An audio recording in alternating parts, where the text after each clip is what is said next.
Hello, my name is Tansy Jane Dowman and I am a people walker and nature connector, and I am sitting in one of those wonderful little dens that children create. You know, when you walk through the forest and you see the triangular dens, and I'm sitting under here feeling very cocooned and safe. I've just held a mindfulness walk through nature with two ladies, and it was really wonderful experience. We didn't have any contact with each other, we kept a fair distance, and we spent our whole time amongst the trees, breathing in all of the fresh air.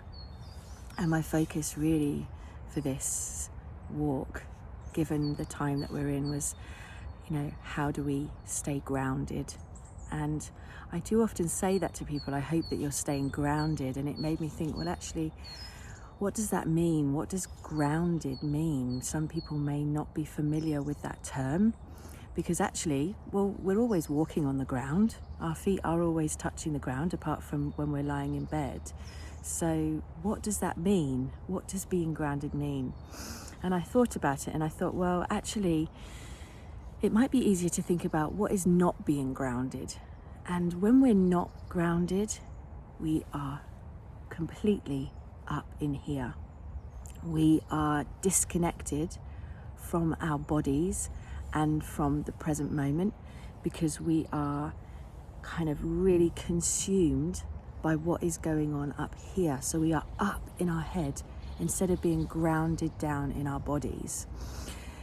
Now, of course, there are a lot of people walking around feeling incredibly ungrounded. And I am also having moments of feeling really ungrounded.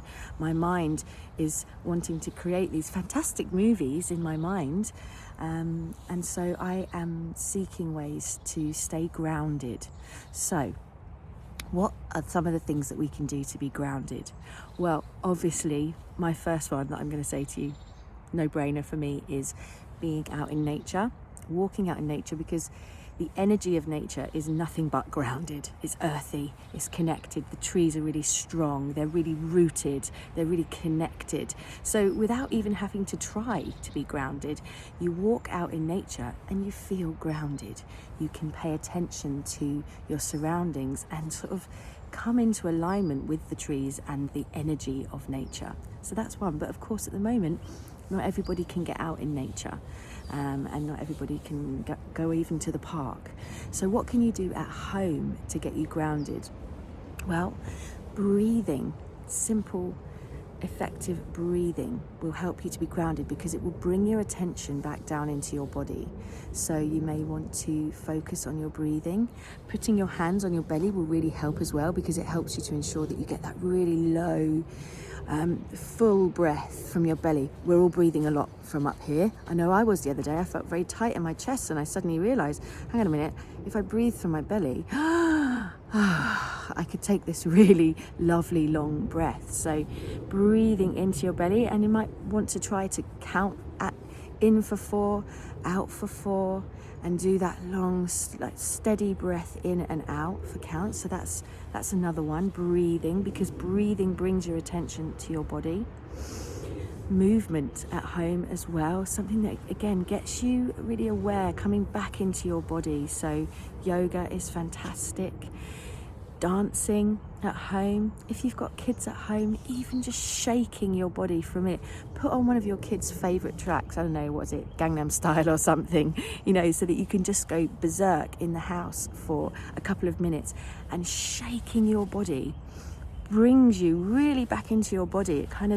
It makes you feel kind of alive. And believe me, try it for yourself. Shake really hard. Sorry, shaking the camera. And then stop and feel how your body tingles.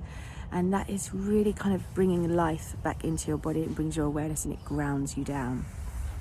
Meditation is also very good. However, if somebody is very new to meditation, I fully get that can feel challenging, because sitting still and trying to keep your mind quiet is a challenge. So listening to guided meditations is very good, which there are an abundance of on YouTube. I am going to be working on some of my own, which I will release. And also that, what's important is when you are meditating is to not be cross or frustrated if your mind does wander.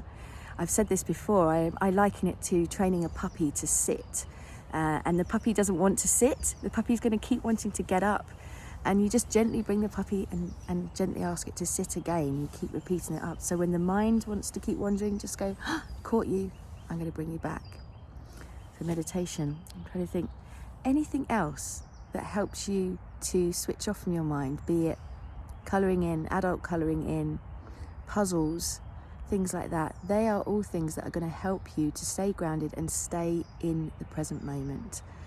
And it's so very important. With things changing constantly, we automatically want to kind of try to predict what's going on, and actually this is really important to take each day as it comes.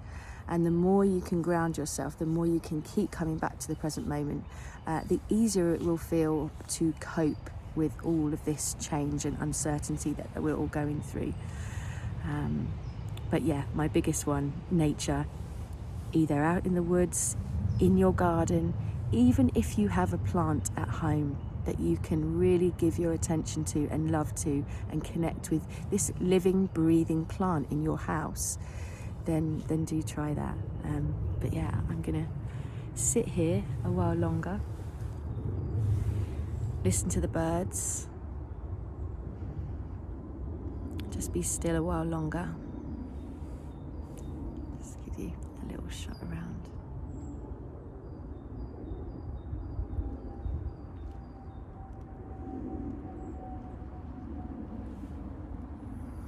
I'm sending you all very grounding, loving, green energy, and I wish you all very, very well. Take care.